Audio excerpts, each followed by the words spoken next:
She was brutally murdered, but then got the most extreme revenge from beyond the grave. It was March 2024 in southern Mexico. 8-year-old Camila Gomez was adorable, as you can see. She was a lovely, friendly little girl. She was always sort of wanting to play out with other children, and on the day in question, she asked her mum if she was allowed to go to a neighbour's house to use their swimming pool. It was actually a couple of hours later that her mum really started to become concerned because Camila hadn't come home. She decided to take it upon herself to go over to the neighbour's house and see what was going on. But when she arrived at the house, the neighbour denied ever seeing her that day. So by this point, her mum was extremely confused. Where was missing Camila? All of a sudden, she started receiving disturbing messages about Camila. These were asking for ransom money for her daughter's safe return. She obviously immediately rang police and was totally frantic. She was looking high and low for this little girl. She even took screenshots of the ransom messages so she could show police and hopefully they would be able to track down this person. Infuriatingly, the police just really did not seem interested at all. Now, the mum was absolutely frantic at this point. She was pretty sure that the neighbour was not telling her the truth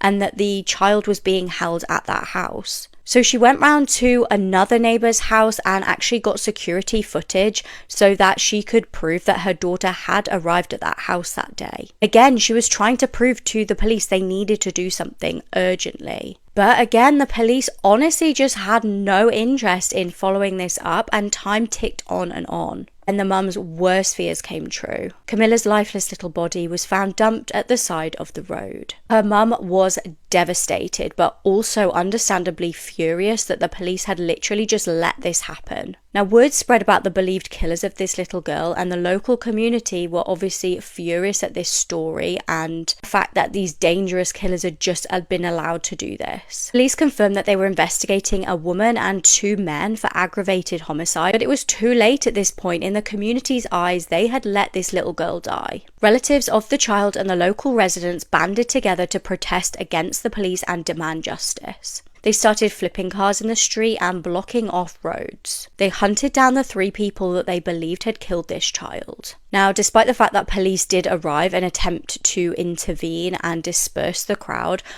had one job in mind. They grabbed hold of the men and the woman and started viciously beating them. While the men were seriously hurt and rushed to hospital, they did survive, but the woman was beaten to death by this angry mob. And as far as I can tell, the local prosecutors treated the woman's death at the hands of the mob as qualified homicide, which I'd never heard before, but it apparently means where the circumstances surrounding the death warrant a less severe criminal charge than murder, but do still involve a criminal act resulting in death.